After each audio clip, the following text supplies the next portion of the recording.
आदरणीय दर्शकवृन्द नमस्कार, म टङ्क पन्त। दर्शकवृन्द, यतिखेर मुलुक अमेरिकी सहयोग परियोजना एमसिसीले ध्रुवीकरण बनाएको छ।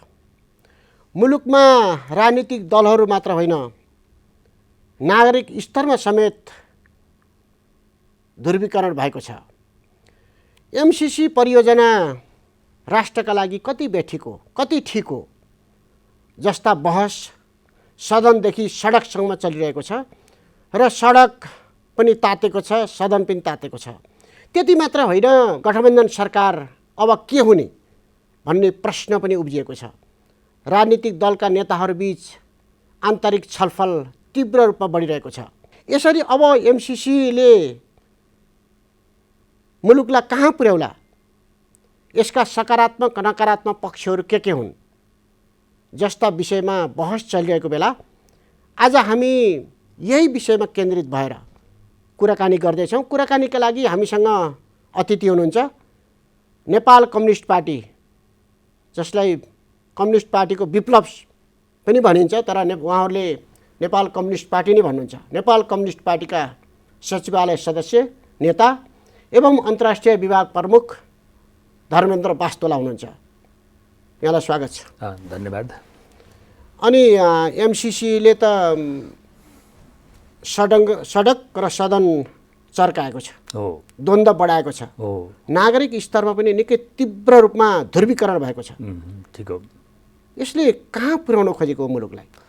अब यो एमसिसी तपाईँले भन्नुभयो जस्तै यसले देशलाई विभाजित गरेको छ र यसले कहाँ पुर्याउला भन्दाखेरि यसले यो पारित भयो भने देशलाई यता विध्वंसमा लैजान्छ। यसले यो चाहिँ खारेज भयो भनेदेखि नेपालको स्वाभिमान, सार्वभौमिकता, त्यसको रक्षा गर्छ यसले। र नेपालका नेताहरू जो अहिले छन्, ती नेताहरू जो इन्भल्भ छन्, यसमा मिसिएका छन्, तिनीहरूको प्रतिष्ठालाई पनि यसले स्थापित गर्छ। किनभने किन विभाजित भयो भन्ने कुरा आउँछ नि त। किन विभाजित भयो भने एमसिसी जुन तरिकाले आएको छ अहिले, जुन हामीले कागजमा देखेका छौँ र त्यो कागजमा देखेकै कुरा चाहिँ राष्ट्रघाती छन्। तमाम विषयहरू यस्ता छन् जो प्रचुर मात्रामा व्याख्या भएको छ, विश्लेषण भएको छ, बुद्धिजीवीहरूले छलफल गरेका छन्, हामीले पनि हेरेका छौँ, पढेका छौँ, छलफल गरेका छौँ। त्यो कागजमै देखिएका कुराहरू राष्ट्रघाती छन्। कागजमा नदेखिएका कुराहरू, त्योभन्दा बाहिरका कुराहरू छन्, त्यो अत्यन्तै आपत्तिजनक विषय छन् नेपालका लागि। नेपालको परराष्ट्र नीति, नेपालको सार्वभौमिकता, नेपालको स्वाधीनतामाथि आँच पुर्याउने र यसलाई डिरेल गर्ने, आफ्नो मूल्य मान्यताबाट डिरेल गर्ने, जुन ठाउँमा हामी छौँ त्यो ठाउँबाट डिरेल गर्ने र देशको अस्तित्वमाथि प्रश्न खडा गर्ने प्रकारका सहमति कि पुस्तकभन्दा बाहिर छन्। त्यो सहमतिभन्दा बाहिरका, त्योसँग जोडिएका विषय छन्, जसको कारणले यो भनेको कहाँ छन्? त्यो त त्यसैमा लेखिएको बाहेक त अरू के हुन्छ? हो, त्योभन्दा बाहिरका छन्। इन्डो पेसिफिक स्ट्राटेजी भन्ने छ नि, त्योसँग जोडिएको विषय छ, जो वासिङटनमा छ। त्यो कुरा योसँग जोडिएको विषयले एउटा गम्भीर स्थिति पैदा गरेको छ। यो कुरा नेपाली जनताले बुझ्यो, बुझ्ने कुरा भइहाल्यो। नेपालका राजनीतिज्ञहरूले बुझे, नेपालको बुद्धिजीवीले पनि बुझ्यो, नेपाली जनताले पनि बुझेपछि यसले के गर्यो भन्दाखेरि एउटा विभाजन चाहिँ खडा गर्यो।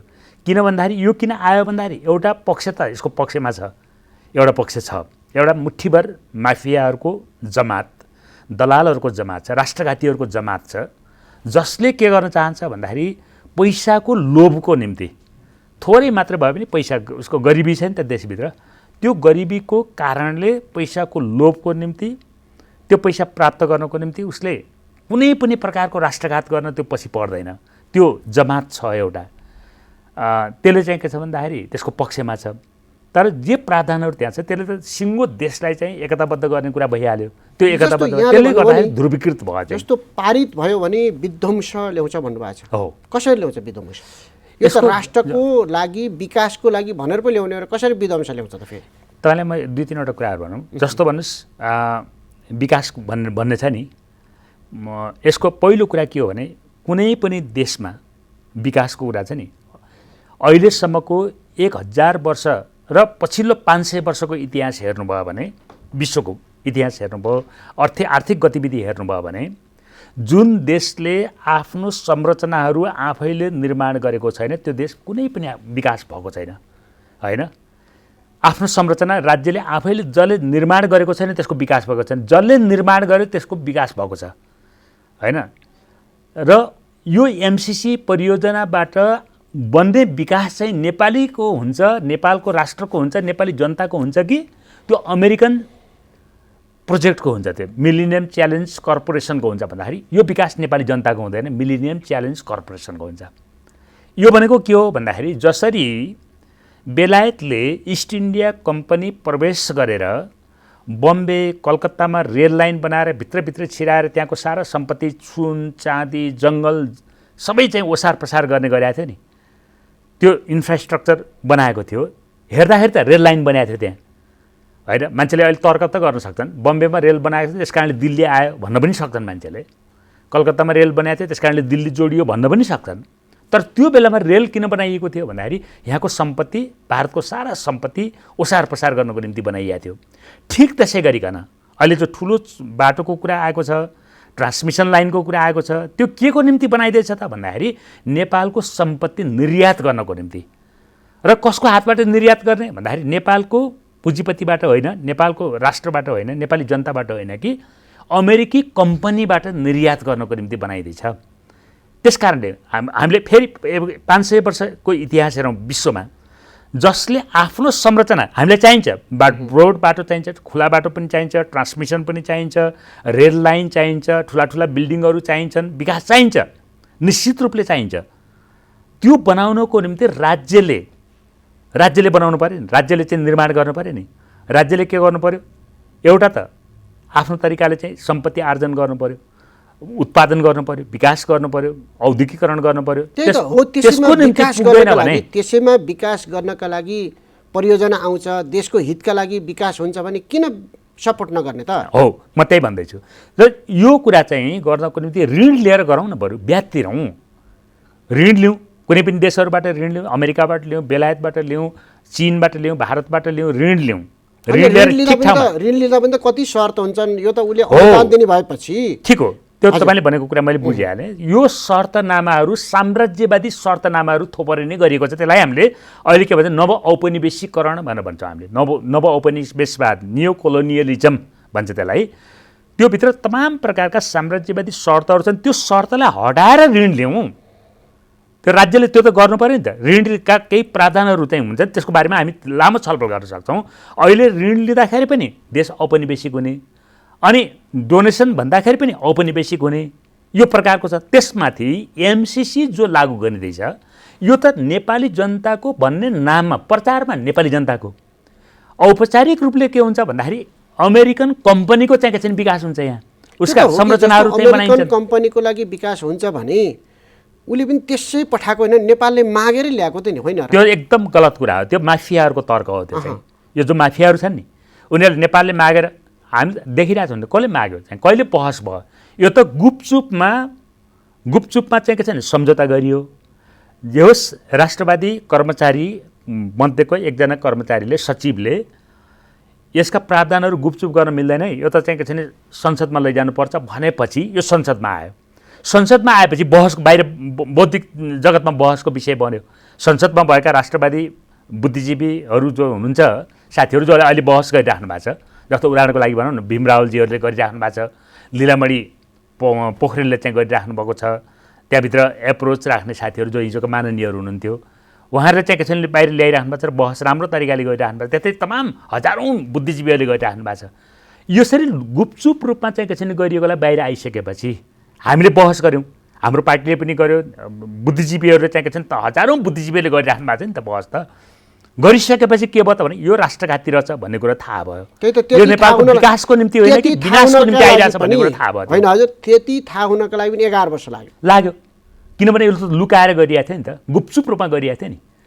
यो त चोरीका रूपमा चाहिँ के छ गरिएको थियो। छुपेर चाहिँ भित्र जाने यो ट्रोजन हर्स एउटा चाहिँ उपन्यास एउटा चाहिँ छ के पश्चिमी साहित्यमा ट्रोजन हर्स भन्ने चाहिँ एउटा भनौँ न उपन्यास छ अर्थात् कथा छ। त्यो भनेको के भने घोडा चाहिँ बाहिर राम्रो देखिने, घोडाभित्र चाहिँ त्यो जिउँदो घोडा जस्तो हिँडेर जाने खालको चाहिँ घोडा बनाइएको छ, तर त्यो भित्र सेना हालिएको छ त्यो घोडाभित्र। अनि दरबारभित्र गइसकेपछि दरबारमा त स्वीकार गर्छ त्यो घोडा यति राम्रो घोडा आयो भनेर, तर जब त्यहाँ सुनसान सुतेको मान्छेहरू हुन्छ नि त्यो बेला सेना बाहिर निस्किन्छ, पुरै दरबार आगो लगाएर ध्वस्त पार्छ, त्यो साम्राज्य समाप्त हुन्छ। ट्रोजन हर्स ठिक त्यही प्रकारको ट्रोजन हर्सको रूपमा चाहिँ यो बाहिर देख्दाखेरि $500 मिलियन विकास हुन्छ भनेर चाहिँ भन्ने त्यो कुरा पनि बाहिर कुनै पब्लिकमा छैन। अनि त्यसलाई के गर्ने त भने संसदबाट पारित गरेर त्यसलाई यस्तो कानुन बनाउने कि आफूसम्म भएको सम्पूर्ण सार्वभौमिकता समर्पण गर्ने कि भोलि एमसिसीसँग बाजियो भने एमसिसी चाहिँ के छैन लागू हुनेछ, नेपालको संविधान नेपालको कानुन चाहिँ के छैन लागू हुने छैन भन्ने प्रकारले प्रावधानहरू चाहिँ त्यहाँ राखिया छ। आफ्नो सम्पूर्ण अधिकार चाहिँ के छैन गुमाउने, सार्वभौमिकता गुमाउने प्रकारले एकातिर एउटा ठुलो जमात छ बुद्धिजीवीहरू, त्यो बुद्धिजीवीको जमातले जो नेपाली हुन् नेपालको सार्वभौम सत्ताप्रति उनीहरू पनि चिन्तित छन् र पनि उनीहरू बुद्धिजीवीहरूले यो नेपालको विकासको लागि हितको लागि उपयुक्त छ भनिरहेका छन्। अर्को त्यस्तै समूह बुद्धिजीवीको ठुलो जमात छ जसले यो नेपालको हित विपरीत छ भनेको छ। त्यस्तै राजनीतिक दलहरू पनि कुनै राजनीतिक दलहरू नेपालको पक्षमा छ भन्ने छ, कुनै राजनीतिक दलहरू विपक्षमा, खास गरी वामपन्थी शक्तिहरू विपक्षमा छन्। र प्रजातान्त्रिक शक्तिले के भन्ने गरेको छ भने कम्युनिस्टहरू जहिले पनि यो राष्ट्रवादी कुरा गरेर देश विकास गर्न नदिने भए भन्ने कुरा उनीहरूले गरिरहेछन्। यसमा छ हजुर यसमा छ नि जस्तो तपाईँले राजनीतिक दलको कुरा गर्नुभयो, राजनीतिक दलको कुरा मेरो सूचना अनुसार राजनीतिक दल कुनै पनि दल होलसेलमा भनौँ न टोटलमा कुनै पनि दल एमसिसी ठिक छ भन्नेमा छैन। नेपाली काङ्ग्रेस मेरो सूचना अनुसार शेरबहादुर देउबा आफै एमसिसी ठिक छ भन्नेमा हुनुहुन्न। म तपाईँको टेलिभिजनबाट सम्पूर्ण जनतालाई नेपाली काङ्ग्रेसका नेता कार्यकर्ताहरूलाई म भन्न चाहन्छु भित्री मनले उहाँ हुनुहुन्न, तर उहाँले आफैले पनि के भन्नुभयो यो त उहाँकै अभिव्यक्तिबाट थाहा हुन्छ, मैले अब एमसिसी थेक्न सक्दैन। त्यो भनेको तात्पर्य के हुन्छ? कुनै पनि हालतमा टेबल नगरिकन मैले एमसिसी थेक्न सक्दैन, उहाँले त्यो भन्नुभयो। अनि अर्को नेताले के भन्नुहुन्छ, यत्रो बहस भइसकेपछि यो बहसको टुङ्गो नलागिकन एमसिसी भोटिङ गर्नु अथवा एमसिसी चाहिँ गर्नु ठिक हुँदैन। काङ्ग्रेसभित्र चाहिँ त्यो बहस त चलेकै छ। यो किन भयो त भन्दाखेरि किनभने शेरबहादुरलाई के लागेको छ भने यो राष्ट्रघाती छ, यसले बर्बाद गर्छ भन्ने भित्र लागेको छ।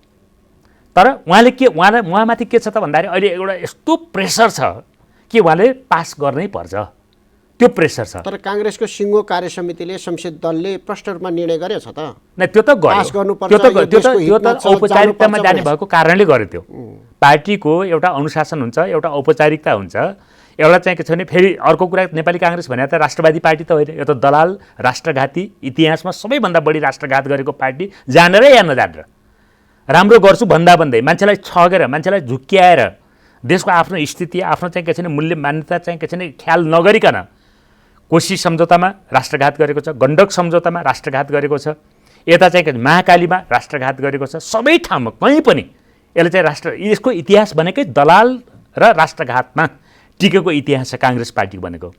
देशमा पनि त्यति राष्ट्रघाती हुँदाहुँदै पनि कहिले बुद्धि त फिर्छ त। अहिले शेरबहादुरलाई के छ भने यो ठिक छैन भन्ने परेको छ, तर यति दबाब छ कि उनी चाहिँ के छ भन्दाखेरि त्यसलाई टेबल गर्न विवश भएका छन्, नम्बर 1। नम्बर 2 केपी ओलीलाई पनि यो ठिक छ भन्ने चाहिँ परेको छैन। यदि त्यो परेको हुन्थ्यो भने महराकै टाइममा पास गर्ने स्थिति थियो। अझ प्रचण्डलाई त यो जानकारी नै थिएन। अहिले जति समस्याहरू जो उजागर भएका छन् त्यति बेला जानकारी छैन। उहाँले त के भन्नुभएको थियो, यो त उति बेलै पास गरे पो भइहाल्थ्यो। मै प्रधानमन्त्री हुँदाखेरि बाबुराम हुँदाखेरि त्यस पछाडि उहाँ प्रधानमन्त्री हुनुभयो, यति बेलै गरे पो हुन्थ्यो। किन भन्नुभयो त उहाँलाई थाहा थिएन त्यो विषयहरूमा। तर अहिले उहाँले के भनिराख्नु भएको छ भन्दा यसलाई संशोधन नगरिकन हुन्न भन्नुभएको छ। अब माधव नेपालको कुरा त्यही छ, उहाँलाई पनि पहिले जानकारी थिएन। अब एउटा बाबुराम मात्रै हो जसले चाहिँ यो ठिक छ गर्नुपर्छ, बाबुरामले किन भन्नुभएको छ भन्ने बुझ्दैन। त जे कारणले अहिले अरूले चाहिँ गर्नुपर्छ भन्छ सायद उहाँलाई पनि त्यही कारण हुनसक्छ। तपाईँहरूकै सहकर्मी हो नि त उहाँ त, त्यो कारणले हुनसक्छ। तर तर उहाँले किन भनिराख्नु भएको उहाँले छ सायद उहाँको नबुझेर त होइन कायरता होला, उहाँले नबुझेर त होइन। उहाँले बुझ्नु भएको छ भन्ने लाग्छ मलाई चाहिँ। उहाँले के बुझ्नु भएको छ, उहाँको कायरताले काम गर्छ। किनभने यो गरिएन भने अमेरिकाले बम हानिहाल्छ, विध्वंस मचाउँछ, त्यसलाई रोक्नको लागि बरु एमसिसी पारित गर्यो भने रक्षा गरिदेला, प्राण बाँच्ला भन्ने होला भन्ने ठान्छु म चाहिँ। उहाँसँग कुरा चाहिँ भएको छैन, हुन पाएको छैन। त्यही यस्तै प्रकारको कायरतापूर्ण प्रकारको एउटा विश्लेषण होला भन्ने म ठान्छु उहाँको। त्यो कारणले गर्नुपर्छ भन्ने हुन्छ होला उहाँको चाहिँ नि। त्यसो भएपछि कुनै पनि पार्टी, उपेन्द्र यादव हुनुहुन्न, कुनै पनि पार्टी र कुनै पनि नेता एमसिसी ठिक छ भन्नेमा छैन। अब बाँकी रह्यो तपाईँले भनेको बुद्धिजीवीहरू, मुठ्ठीभर बुद्धिजीवीहरूका तर्कहरू मैले सुनेको छु। म के ठान्छु भन्दाखेरि उहाँहरूका 2-3वटा कुराहरू हुनसक्छ।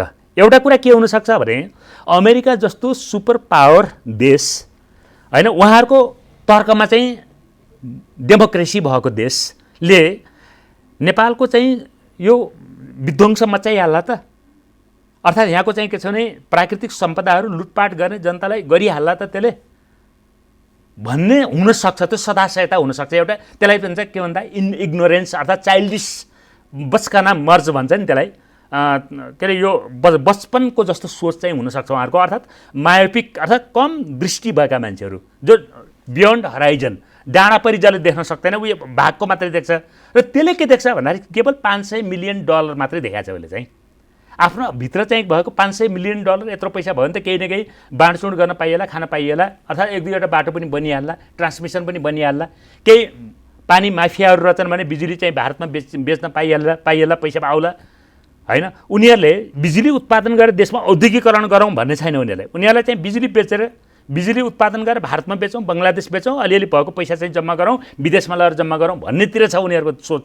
त्यो प्रकारका बुद्धिजीवीहरू जसको आधा बुद्धि छ भनौँ न त्यसको, अर्थात् एकदम अर्धबुद्धि भएका मान्छेहरू जो छन् उनीहरूको तर्कमा चाहिँ के छ यो ठिक छ भन्ने छ, त्यो कन्डिसनल छ भन्ने मान्छु म चाहिँ। उनीहरूले यदि यही तरिकाले बुझ्ने हो, राजनैतिक तरिकाले उनीहरूले बुझ्ने हो भने मलाई के लाग्छ भने उनीहरूले पनि यो बेठिक छ भन्छन् उनीहरूले होइन। यो प्रकारका मान्छेहरू चाहिँ त्यस कारणले सिङ्गो के अरे पार्टीहरू चाहिँ सहमत छन्, बुद्धिजीवी सहमत छन् भन्ने चाहिँ छैन। र सहमत केमा छ भने सिङ्गो देश, सबै पार्टीका नेताहरू, सबै जनता, सबै बुद्धिजीवीहरू जो समर्थन गर्नुपर्छ भन्ने बुद्धिजीवीहरू पनि एउटा कुनामा तिनीहरूलाई पनि के लागेको हुनसक्छ भने यो कतै बिग्रियो भने त बिग्रिन्छ कि भन्ने त लागेकै हुनुपर्छ भन्ने लाग्छ कि नेपाली भएको कारणले के भनेपछि सिङ्गो देश चाहिँ के छ यसको विरुद्धमा छ, किनभने यो राष्ट्रघाती छ। त्यही त राष्ट्रघाती छ, सिङ्गो देश विरुद्धमा छ। यहाँले भने जस्तै यो त विस्फोट पनि ल्याउँछ पनि भन्नुभएको छ भने यस्तो हुँदा पनि संसदमा गइसकेको छ, पारित हुने प्रक्रियामा, पारित हुने नहुने भन्दा पनि संसदमा गइसकेको छ र त्यो प्रक्रियामा गइसकेको छ। यस्तो अवस्थामा त यहाँले भने जस्तो त देशव्यापी रूपमा आँधीबेहरी आन्दोलन हुनुपर्ने बानेश्वरमा केन्द्रित छ, बानेश्वरमा पनि तनावपूर्ण छ, देशभरि छ। जिल्ला प्रशासन कार्यालयहरू चाहिँ घेराबन्दीमा छन्, जनता चाहिँ देशैभरिमा आन्दोलन छ, देशैभरि जनतामा जागरुकता छ। म तपाईँलाई भन्छु, म अस्ति भर्खर सुर्खेतमा थिएँ, गाउँमा जाँदाखेरि गाउँको किसानले यो एमसिसी चाहिँ किन पारित गर्दैछ कङ्ग्रेस, के बुद्धि चाहिँ के छ नि भएको कङ्ग्रेसको भनेर जनता चाहिँ सोधिरहेछन् चाहिँ के हुन्छ यो पारित भयो भने के हुन्छ, किन यो गर्नु हुँदैन यो। किनभने मान्छेले देखाएको छ नि त अहिले सञ्चार सबैका हातमा फोनहरू छन्, माडागास्करमा के भइरहेछ, अफगानिस्तानमा के भएको छ, इराकमा के भइरहेको छ, सिरियामा चाहिँ अमेरिकाले के गरिरहेछ, संसारमा जहाँ जहाँ अमेरिकाले पाइला टेकेको छ ती देशहरूमा, अब जापानमा के गरिरहेछ, हरेक महिना चाहिँ के छ त्यहाँ मान्छेहरू आत्महत्या गर्छन् बलात्कृत भएको कारणले। जापान जस्तो विकसित देश, संसारको विकसित देश, साम्राज्यवादी देश हो भारत के अरे जापान पनि, त्यो देशमा अमेरिका फिलिपिन्समा के भइरहेछ मान्छेले त बुझ्छ नि त अहिले। अनि जहाँ जहाँ एमसिसीहरू लागू भए त्यो देशमा कस्तो प्रकारको विद्रोहहरू चाहिँ मचिएको छ, कसरी चाहिँ के छ किसानहरू प्रताडित भएका छन्, कसरी सरकार चाहिँ गिरिरहेका छन्, जनताले त बुझ्छ नि त। गाउँ कुनामा बुझ्छ नि अहिले यो टेक्नोलोजीको विकासको कारणले। अमेरिका जस्तो शक्तिशाली मुलुक हो, हाम्रो सानो मुलुक हो, उसले सहयोग गर्न खोज्यो, नेपालले पनि त्यतिखेर अब सहमति जना भनौँ, सम्झौता गरौँ। नेपालले सहमति जनाएको केही माफियाहरूको सहमति, जस्तो अहिलेको यो ज्ञानेन्द्र कार्की भन्ने छन् होइन, जो अहिले मन्त्री पनि छन् क्या तिनी, अहिले अस्ति प्रेस पनि गरे। त्यस्ता खालका मान्छेहरू, केही माफियाहरू जसले चाहिँ के छ यसको लबिङ गर्यो, जसले गुपचुप रूपमा चाहिँ यसलाई ट्रोजन हर्स भन्ने मैले अघि ट्रोजन हर्सको रूपमा ल्याएर विध्वंस मचाउन चाहन्थ्यो, तिनीहरूको सहमतिको कुरा हो यो चाहिँ के छ भने सहमति गर्यो भन्ने चाहिँ होइन। यो कुरो त के छ भने उजागर हुने बित्तिकै देशले चाहिँ के छ भने विरोध गर्यो, देशले चाहिँ के छ भने यो बाहिर आउने बित्तिकै, यसको उजागर हुने बित्तिकै देश त प्रतिरोधमा आयो नि त यसको। त्यही त मैले भन्न खोजेको, त्यति ठुलो राष्ट्रले यदि नेपाललाई चाह्यो भने त उसले जतिखेर पनि जे पनि गर्न सक्छ होला कुरा होइन। त्यो अवस्थामा पनि केही सहयोग नेपालको विकासको लागि आउँछ भने यो विरोध गरेर यो यी वामपन्थी शक्ति केही शक्तिहरू अरू पनि छन्, त्यो शक्तिहरू किन लागि परे होलान्, यो विकासै गर्न नदिने भयो भन्ने क्वेसन गर्ने पनि छन्। यो तथाकथित विकास प्रेमीहरूको, मैले अघि भने नि, यो विकास प्रेमीहरूले यो कुरा राम्रोसँग बुझेका छैनन् कि विकास समाजमा कसरी हुन्छ भन्ने बुझेका छैनन् र विकासको विध्वंस गर्ने काम तिनीहरूले गरेका छन्। नेपालको सम्पत्ति बिक्री गर्ने काम तिनीहरूले गरेका छन्, नेपालको प्राकृतिक सम्पदा बिक्री गर्ने काम, अस्मितामाथि बिक्री गर्ने काम, उनीहरूले चाहिँ देशका सबै चिजहरू बिक्री गर्ने काम तिनी माफियाहरूले गरिरहेछन् अहिले, र तिनी मान्छेहरूले विकासको नारा दिने गरेका छन् होइन। ठिक छ, एउटा कुरा के हो भने जस्तो अमेरिका विकास भएको छ, पैसा धेरै छ, शक्तिशाली देश पनि हो, त्यसले सहयोग गर्नु त्यसको नैतिक कर्तव्य हो। संयुक्त राष्ट्रसङ्घको गठन भइसकेपछि सोभियत सङ्घ, त्यति बेलाको सोभियत सङ्घको कारणले, समाजवादी रुस र समाजवादी चिनको कारणले जुन संयुक्त राष्ट्रसङ्घमा एउटा प्रोभिजन के भयो त भन्दाखेरि विकसित देशहरूले अल्पविकसित देशहरूलाई जुन गरिबीको खाडल छ त्यसलाई कम गर्नको निम्ति आर्थिक मद्दत गर्नुपर्छ भन्ने अब्लिगेसनभित्र अर्थात् बाध्यताभित्र अमेरिकाले अहिले पनि उसको टोटल जिडिपीको 5% चाहिँ के छ दिनुपर्छ, तर अमेरिकाले दिएको छैन। त्यो बेग्लै कुरा भयो, किनभने त्यहाँको अर्थशास्त्रीहरू, त्यहाँ संयुक्त राष्ट्रसङ्घकै अर्थशास्त्रीहरूका हामीले चाहिँ रिपोर्टहरू हेरेका छौँ, उनीहरूका किताबहरू हेरेका छौँ हामीले होइन। त्यो अमेरिकाले त्यो पे गरेको छैन, त्यो दिएको छैन। संयुक्त राष्ट्रसङ्घ के अरे वर्ल्ड हेल्थ अर्गनाइजेसनलाई दिने पैसा पनि कटौती गरेको त भर्खरै हामी सबैले आँखा अगाडि देखेका छौँ होइन। औषधिको निम्ति दिने पनि कटौती गरेको कुरा चाहिँ हामीले आँखा अगाडि देखेका छौँ भन्दाखेरि उनीहरूले त्यो दिएका छैनन्, तर पनि यो उनीहरूको अब्लिगेसनको कुरा हो, उनीहरूले दिनु पर्छ। त्यो कुरालाई हामीले लिनुहुन्न पनि भनेका छैनौँ। हामीले के पनि भन्यौँ, अमेरिकाले ऋण पनि दिनुपर्छ, हामी ऋण तिर्नुपर्छ नि त हामीले। तर अमेरिकाले जो पैसा दिइरहेको छ यो के पैसा दिएको छ भन्दाखेरि यो सहयोग होइन, यो राष्ट्रलाई खरिद गर्ने कुरा चाहिँ गरिरहेको छ। उसले देशलाई खरिद गर्ने कुरा, देशको सोभरेन्टीलाई खरिद गर्ने कुरा, आफ्नो मुठीभित्र लिने कुराहरू गरिरहेछ यो एमसिसी मार्फत होइन। उसले आफ्नो सैन्य रणनीतिभित्र नेपाललाई गाँच्ने कुरा गरिरहेको छ, नेपालको राजनीतिको अस्मितालाई चाहिँ आफ्नो मुठीभित्र पार्न खोजिरहेको छ, व्यापारीको हातबाट चलाउन खोजिरहेको छ। यो कुरा सहयोग होइरह्यो। यो कुरा के हो त भने यो त के हो भन्दाखेरि यो त हस्तक्षेप हो। त्यस कारणले हाम्रो भनाइ के छ भने अमेरिका हाम्रो मित्र राष्ट्र हो, अमेरिकाले धेरै सहयोग पनि गरेछ। यस्तो कुरो नबुझ्या होला र भनेको अमेरिकाले नेपालमा मलेरियाको औषधि चाहिँ अमेरिकाले दिया हो। मलेरियाको डिजिटी अमेरिकाले नछडिदिएको भए हाम्रो कैयौँ हजारौँ सायद हामी पनि बाँच्थ्यौँ कि बाँच्दैनथ्यौँ। अमेरिकाले चाहिँ विकासको निम्ति पनि सहयोग गरेकै हो। अब कति खोपहरू लगाउने, औषधि लगाउने, गाउँ गाउँमा डक्टरहरू हिँड्ने कुरा पनि अमेरिकनहरूले गरे, त्यो गरेकै छन्। त्यो उनीहरूको अब्लिगेसनको कुरा भयो, किनभने त्यहाँ विकास भयो, मानव जातिको संयुक्त राष्ट्रसङ्घको नियम बन्यो, त्यो गरे उनीहरूले। दोस्रो विश्वयुद्ध पछाडि उनीहरूको चाहिँ एउटा समाजवादी रुस र समाजवादी चिनको कारणले उनीहरूले चाहिँ के छ भन्दाखेरि त्यो दबदबामा आइसकेपछि त्यो नियमभित्र आउनुपर्ने कुरा भयो। तर त्यसलाई हामीले लिनुपर्छ, हाम्रो सहकारी पनि हुन्छ, अमेरिका हाम्रो मित्र राष्ट्र पनि हो, हामी मित्रताको नयाँ उचाइमा जाओस् भन्ने पनि हामी चाहन्छौँ र त्यो हुनुपर्छ। त्यही त मैले भनेको, यो कुरो नबुझेर होला र केही बुद्धिजीवीहरूले।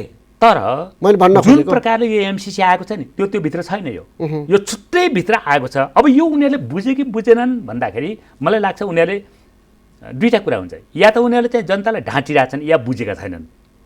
र मलाई के लाग्छ भने उनीहरूले यो कुरा बुझेका छन् तर जनतालाई ढाँटेका छन् र उनीहरूले साम्राज्यवादी नीतिको पक्षपाती गरिरहेछन्। उनीहरूले जो बुद्धिजीवीहरूले उसको वकालत गरिरहेछन् नि, जसले चाहिँ दिनदिनै चाहिँ के छ भने छलफल चलाइरहेछन्, एमसिसी ठिक छ, यो लिनुपर्छ, कम्युनिस्ट बनाए यो हुन्, नक्सलाइट हुन्, के हुन्, नेपाली अर्बन नक्सलाइट जस्ता हुन् आदि इत्यादि भनेर जो चाहिँ माफियाहरूको चाहिँ एउटा तपाईँको भुइँमा चलेको छ तथाकथित बुद्धिजीवीहरू, यिनीहरूलाई केही थाहा छैन, अमेरिका पनि देखाएको छैनन्, बेजिङ पनि देखाएको छैनन् भन्ने जो प्रकारले चाहिँ कुरा गरिरहेछन् उनीहरू चाहिँ के छ भन्दाखेरि उनीहरूले चाहिँ केही पनि बुझेका छैनन्। उनीहरूले केवल ट्रेमा चाहिँ के देखाएका छन् भन्दाखेरि थालमा उनीहरूले $500 मिलियन देखाएका छन्। अनि त्यो डलर कताबाट चाहिँ चप्काउन पाइन्छ भन्ने कुरा देखेका छन्। त्यो भित्र उनीहरूको बुद्धि लागिरहेछ अनि उनीहरू चाहिँ विकासको नाममा चाहिँ के छन् त्यो गर्न खोजिरहेछन्। यो प्रकारको चाहिँ देखा पर्छ। त्यसकारणले मेरो चाहिँ अपिल ती बुद्धिजीवीहरूलाई के हो भने उनीहरूले ठन्डा दिमागले यो देशलाई निर्माण गर्नुपर्छ, देशलाई बनाउनुपर्छ भन्ने तरिकाले सोच्नुपर्छ। जनतालाई हृदयमा राखेर चाहिँ सोच्नुपर्छ ती बुद्धिजीवीहरूले। उनका सर्टिफिकेटहरू उनको चाहिँ के छ भने रातो हरिया डलर्सका चाहिँ हरिया नोटले चाहिँ दिमागमा राखेर होइन, नेपाली राष्ट्र नेपाली जनतालाई दिमागमा राखेर उनीहरूले तर्क गर्नुपर्छ, कुरा गर्नुपर्छ भन्ने चाहिँ मेरो तर्क चाहिँ त्यो छ। जस्तो हामीले सहयोग लिइरहँदाखेरि अनुदान होस् ऋण होस् थुप्रै कति नदेखिने शर्तहरू पनि हुन्छन्, छन् अहिले पनि छन्, कैयौँ शर्तहरू परियोजनाहरू छन्, शर्तहरू छन्। तर यो परियोजनामा त अमेरिकाले प्रष्ट रूपमा देखिने गरी शर्त राखेछ, लुकाएन नि। यो लुकाउनु खोजिया थियो, अमेरिकाले लुकाएन होइन, लुकाएर ल्याएको थियो। कर्मचारीमा पनि केही त राष्ट्रवादी नै छन्। यद्यपि नेपालको दलाल पुँजीवादी नोकरशाही दलाल पुँजीवाद छ नेपालमा। नेपालको कर्मचारीको एउटा ठुलो हिस्सा चाहिँ के छ भन्दाखेरि कसरी ट्रेन भएको छ यो व्यवस्थाको कारणले, उनको कारणले होइन कि व्यवस्थाको कारणले, दलाल पुँजीवादी व्यवस्थाको कारणले एउटा हिस्सा के विवश छ भन्दाखेरि नोकरशाही पुँजी कलेक्सन गर्न विवश छ। तर त्यति हुँदा पनि राष्ट्रवादी कर्मचारीले के गरे त भन्दाखेरि यो चाहिँ बहस गर्नुपर्छ, सार्वजनिक रूपमा बहस गर्नुपर्छ भनेर बाहिर ल्याइदिए, जसको कारणले बाहिर आयो। नत्र भने यो गुपचुप रूपमा हुँदै थियो यो कुराहरू। तपाईँको चाहिँ खुला बनाएको थियो, खुला थिएन नि त। अहिले मात्रै यस किताब यो पारदर्शी छ भनेर मान्छेहरू देखाउँदै हिँडेका छन् केही पक्षधरवालाहरू। यो थिएन पहिले, यो त गुपचुप फाइलभित्र थियो यो कुरा। यो त बाहिर ल्याइदिएपछि चाहिँ के छ नि किताबमा आयो। यो कुनै पारदर्शिता थिएन योभित्र। अहिले यसको विरुद्ध आन्दोलन चलिरहेको छ, सडक तातेको छ र प्रहरीले पनि अब नागरिकमाथि 100औं अश्रु ग्यास हानिसकेको छ र एकजना सायद आज मृत्यु पनि भएको छ, एकजनाको अवस्था त्यस्तो यो अश्रु ग्यासको उसले हानेर लागेर स्थिति भयावह टाइपको छ भनेर एउटा गम्भीर अवस्थामा पुगेको छ, एकजनाको मृत्यु भयो भन्ने पनि सुनेको मैले। त्यो एउटा पक्ष छ। वास्तवमा अश्रु ग्यास प्रहार पनि भएको छ, दमन पनि भएको छ र नागरिकहरूले पनि आन्दोलनमा उत्रेकाले पनि प्रहरीमाथि अन्धाधुन्दा ढुङ्गा प्रहार गरेका छन्। अब यो तनावपूर्ण स्थिति यस्तो छ। यो हुँदाहुँदै पनि संसदभित्र पारित गराउने प्रयास भइरहेछ र यदि पारित भयो भने के हुन्छ? अब जनताले जो प्रहरीमाथि ढुङ्गा हानेको भनेर तपाईँले भन्नुभयो नि, जनताले प्रहरीमाथि ढुङ्गा हानेको होइन, जो आन्दोलनमा आएको छ। एमसिसी जसरी राष्ट्रघात हुँदैछ त्यो राष्ट्रघातका विरुद्धको आक्रोश त्यहाँ अभिव्यक्त भएको कुरा हो, प्रहरीमाथि हाने चाहिँ होइन। अब जहाँसम्म तपाईँले भन्नुभयो नि यो पास भयो भने के हुन्छ भने देश एउटा ठुलो बबन्डरको अवस्थामा जान्छ यसमा। किन भन्दाखेरि यिनीहरू यो त ठुलो राष्ट्रघात। जस्तो नेपाली तपाईँ भन्नुहोस् न, नेपालले अहिले यसमा लगानी अमेरिकाले लगानी भनेको गर्ने भनेको लगानी हो, यो अनुदान होइन है। यो तपाईँले अनुदान भन्नुभएको छ होइन, यो अमेरिकीहरूले नै के भनेका छन् भने यो अनुदान होइन यो लगानी हो भनेका छन्। अमेरिकी सहयोग परियोजनाभित्र लगानी हो, यो लगानीमा सहयोग हो यो होइन, यो अनुदान होइन। यो ढाँटिरहेछन् अहिले जो बुद्धिजीवीहरूले अनुदान भनेका छन्, जो मन्त्रीले भनिरहेछ, जो प्रधानमन्त्रीले भनिराख्नु भएको छ, उहाँले जुन बाध्यताले भने पनि उहाँले नबुझेर भनिराख्नु भएको छैन, ढाँटेर भनिराख्नु भएको छ, उहाँहरू चाहिँ गरिराख्नु भएको छ। यो ढाँट कुरा छ त्यसमा। त्यसो गर्दाखेरि यो लगानी $500 मिलियन चाहिँ अमेरिकाले लगानी गर्ने अनि त्यसमा $130 मिलियन नेपालले लगानी गर्ने। अनि नेपालले लगानी गरेर खरिद गरेको जमिन त्यसको चाहिँ जति हुन्छ नि सम्पत्ति जो छ त्यो मिलेनियम च्यालेन्ज कर्पोरेसनको सम्पत्ति हुने, अमेरिकन सम्पत्ति हुने भनेर भनिएको छ। यो अमेरिकन सम्पत्ति। अनि यो चाहिँ नेपाली जनताले सहन सक्छ? आफ्नो देशको सम्पत्ति लगानी गरेर अमेरिकाले लगानी गरेको त गर्ने छँदैछ भन्नुहोस्, त्यो त उसको हुने कुरा भइहाल्यो। नेपालको जनताबाट उठाएको करबाट खरिद गरिएको जमिन पनि अमेरिकाको सम्पत्ति हुने। अनि अमेरिकाको सम्पत्तिको रक्षा गर्नको लागि अमेरिकाले आफ्नो तजविजले सुरक्षा गर्ने। अनि त्यो तजविज केसँग जोडिने भन्दा इन्डो पेसिफिक स्ट्राटेजीसँग जोडिने, क्वाड एलायन्स भन्ने छ अर्को, क्वाड्रिलियन एलायन्ससँग चाहिँ जोडिने, त्यस्ता अनेक प्रकारका चाहिँ एलायन्स मिलिटरी एलायन्सहरू छन् त्योसँग जोडिने भएपछि अनि स्वयंमा नेपालले हाम्रो चाहिँ के छ भने दलालहरूले चाहिँ सम्झौता गरिहाले त्यसलाई मान्नुपर्छ भनेर चाहिँ चुप लाएर बस्न सक्छ? तपाईँहरूको पार्टीले के गर्छ? हाम्रो पार्टी त प्रतिरोध गरिरहेको छ नि देशको। हामी सडकमा छौँ, प्रतिरोध गरिरहेका छौँ। हामीले भनेका छौँ तपाईहरू स्वाभिमान हो भने, आत्म बेच्ने मान्छे होइन भने, तपाईँहरूको आत्मामा त यो बेठिक छ भन्ने त लागेकै छ। आत्म बेच्ने मान्छे होइन, स्वाभिमान हो भने नो एमसिसी भन्नुहोस्, तपाईँहरूले रिजेक्ट गर्नुहोस् भनेको छौँ हामीले। शेरबहादुरलाई हामीले त्यही भनेका छौँ, प्रचण्डलाई पनि त्यही भनिरहेछौँ हामीले, केपी ओलीलाई पनि त्यही भनेका छौँ, माधव नेपाललाई पनि हामीले त्यही भनेका छौँ। सबै नेताहरू जो चाहिँ के छैन अहिले जसको सिग्नेचर चल्छ, त्यहाँ जसको भोट चल्छ, उहाँलाई हामीले के भनेका छौँ भन्दाखेरि तपाईँहरूले नो भन्नुहोस्, क्लियरली भन्नुहोस्, दुईवटा कुरा नगर्नुहोस्। तपाईँहरूको हातमा पत्ता फालिराख्नु भएको छ। उहाँहरूले के गर्नु, हातभरि ट्रम्प भन्छ नि तासका पत्ता लिएर एउटाको सत्ता अर्काले गिराउने, अर्काले चाहिँ मन्त्री अर्काले खाइदिने, प्रधानमन्त्री साटफेर गर्ने कुरामा चाहिँ उहाँले पत्ता फालिराख्नु भएको छ। एक दिन त त्यो पत्ता चाहिँ सकिन्छ, हातमा रहँदै 52 पत्ता चाहिँ जति फिट्यो पनि आखिर एकचोटि त सकिन्छ नि त। सकेपछि तपाईँहरूमाथि त्यो पत्ताको चाप पर्छ है भोलि गएर अमेरिकी साम्राज्य। त्यस कारणले यो पत्ता फालेर तपाईँ त्यहाँ उम्किन सक्नुहुन्न। तपाईँहरू उम्किने भनेको के हो भन्दाखेरि एमसिसी हुँदैन भनेर भन्नुहोस्, तपाईँहरू उम्किन सक्नुहुन्छ। जस्तो हुँदैन भन्नु भएन र हुन्छ भनेर भन्नुभयो भने त्यही सांसदहरूले त्यस्तो हुन्छ भन्ने सांसदहरूमाथि, सांसदहरूको घरमा जनताले त्यो कुरा अहिले नगरौँ, त्यो किनभने त्यताको कुरा भएन नि त। त्यो त अलिक उत्तेजना त्यस्तो कुरो पनि आइरहेछ रे। तर त्यो त लाइफ एन्ड डेथको कुरा त राष्ट्रको कुरा छ नि। त्यो सांसदको कुरा मात्र, यो त आइडियोलोजीको कुरा छ, पोलिटिक्सको कुरा छ, राष्ट्रको चाहिँ कुरा छ, व्यक्तिको कुरा त सामान्य कुरा भयो। त्यही त तपाईँहरूको पार्टीको यो हाम्रो पार्टीको कुरा छोडिदिनुहोस् न। जस्तो भोलि यहाँ चाहिँ अमेरिका, अब आजको भोलि नै अमेरिका आइहाल्छ भन्ने त हुँदैन। जस्तो भन्नुहोस् यो परियोजना कार्यान्वयन भयो, 8-10 वर्षको यसका प्रावधानहरू चाहिँ कार्यान्वयन भयो भने त्यसलाई थेक्नको लागि अमेरिकी सेना बाहेक अर्को कुनै तरिकाले सकिँदैन। यहाँ जस्तै नेपालको सम्पत्तिले अमेरिकाको लागि चाहिँ के छन् खरिद गरिदिने, नेपालको प्राकृतिक सम्पदाहरू चाहिँ के छन् लहर भारतमा बिक्री गर्ने, त्यो पैसा जति अमेरिका जाने, लहर बङ्गलादेश बिक्री गर्ने, पैसा जति अमेरिका जाने, राष्ट्र कङ्गाल हुने, नेपाली जनता सबै भिखारी भएर बाहिर हिँड्नुपर्ने बाध्यता हुने। यो भएपछि जनताको प्रतिरोध त हुन्छ। जनताको प्रतिरोध हुने भएपछि अमेरिकी सेना आउनुपर्छ। आजको भोलि नै त आउँदैन, तर एउटा कोर्स अफ हिस्ट्री त्यो स्थिति पैदा हुन्छ, जसरी अन्त भएको छ। यो चाहिँ यहाँ पनि हुन्छ। त्यो भयो भने के हुन्छ भन्दाखेरि यो त हाम्रो पार्टीको कुरा होइन, सम्पूर्ण जनता चाहिँ के छ त्यसको प्रतिरोधमा उठ्छ।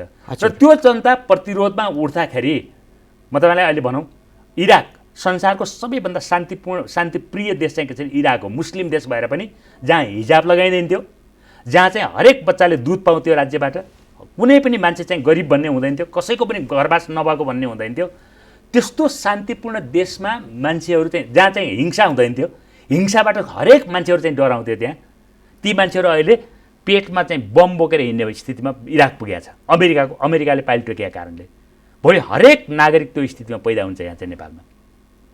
र यी माफियाहरू अहिले चाहिँ पैसा डलर देखाएको छन् उनीहरूले ट्रेमा, भोलि यिनैले यिनका छोराछोरी छोरा नातिहरू चाहिँ बम बोकेर हिँड्नुपर्ने स्थिति पैदा हुन्छ भोलि गएर यिनीहरूको।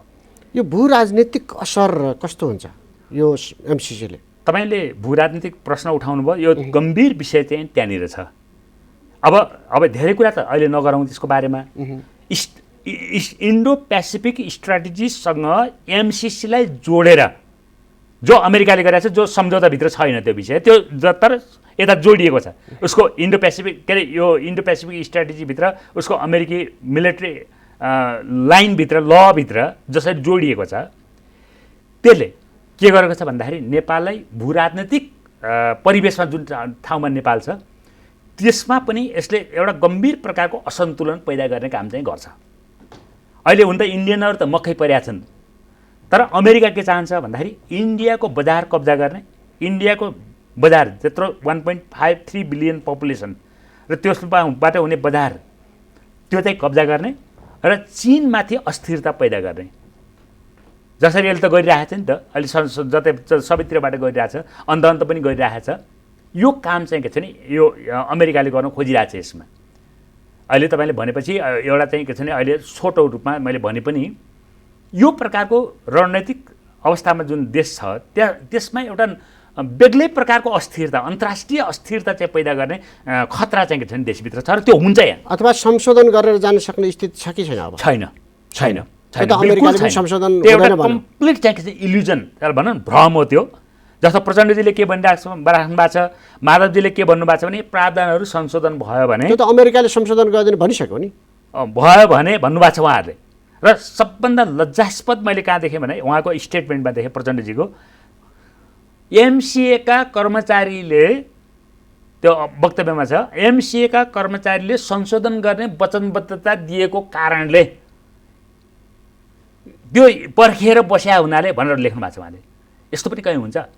त्यस कारणले उहाँ ल ठिक छ, उहाँले चाहिँ उहाँको डिप्लोमेसी होला त्यो, तर यस्तो प्रकारको डिप्लोमेसी चाहिँ हानिकारक डिप्लोमेसी हुन्छ। यो डिप्लोमेसी होइन, यो दलाली हो। त्यस कारणले प्रचण्डले के भन्नुपर्छ भन्दाखेरि यो एमसिसी चाहिँ रिजेक्ट हुन्छ, किनभने हिजो हामीलाई थाहा थिएन, थाहा नभएको पनि थियो उहाँलाई, हामीलाई थाहा थिएन, कतिपय विषयहरू नयाँ जोडिएर आए, त्यस कारणले यो हुँदैन भन्नुपर्छ।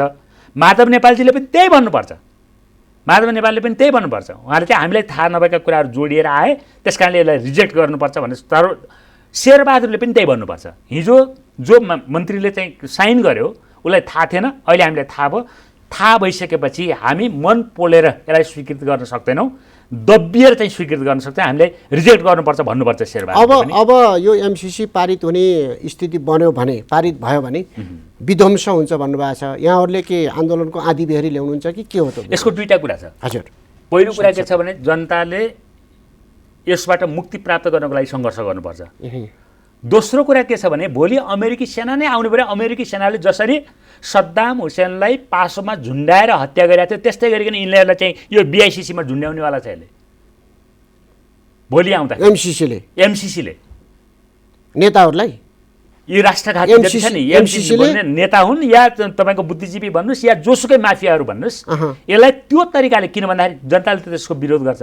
तिमीहरूले पैसा खाने, तिमीहरूले प्रमिस गर्ने, सारा कुरा गर्ने, अनि चाहिँ के छ तपाईँ चार्ल्स टेलर, तपाईँ नाम सुन्नुभएको छ नि, लाइबेरियाको राष्ट्रपति चार्ल्स टेलर, अमेरिकाले पैसा दिने, अमेरिकाले हतियार पनि दिने, जनतामाथि दमन गर्न पनि लगाउने, अनि पछि त्यही चार्ल्स टेलर तैँले जनताको हत्या गरिस् भनेर लगेर हेगमा लगेर चाहिँ के छैन उसको राखियो र उहाँ सायद उनी त्यहीँ मरे, चार्ल्स टेलरमाथि मुद्दा लगाए। त्यही स्थिति यिनको हुन्छ, किनभने यिनीहरूको त नेताको भूमिका त हुँदैन, दलालको भूमिका हुन्छ अहिले।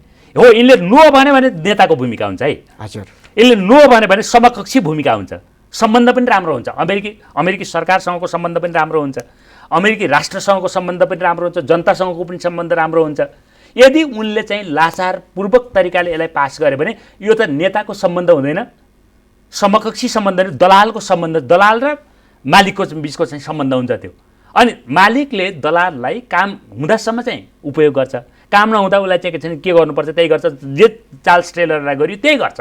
मैले जो भनेको छु नि, यिनीहरूलाई खरानी हुनेछन्, यिनीहरू भनेको अमेरिकी साम्राज्यवादले यिनलाई खरानी बनाउनेछ, यो कुरा चाहिँ के छ यसको हुन्छ। यसको दुईटा आयामको हाम्रो विशेष संवादको समय पनि सकिएको छ। यहाँले व्यस्तताका पनि हामीलाई समय दिएर महत्त्वपूर्ण विचार राखिदिनु भयो, त्यसको लागि धन्यवाद। धन्यवाद। आदरणीय दर्शकवृन्द, आज हामीले विशेष संवादमा अमेरिकी सहयोग परियोजना एमसिसीका विषयमा केन्द्रित भएर छलफल गऱ्यौँ। विशेष संवादको समय पनि सकिएको छ। आज हामीसँग अतिथि हुनुहुन्थ्यो नेपाल कम्युनिस्ट पार्टी विप्लवका नेता, सचिवालय सदस्य एवं अन्तर्राष्ट्रिय विभाग प्रमुख धर्मेन्द्र वास्तोला। कार्यक्रमको समय पनि सकिएको छ। म टङ्क पन्त पनि बिदा हुन्छु। नमस्कार।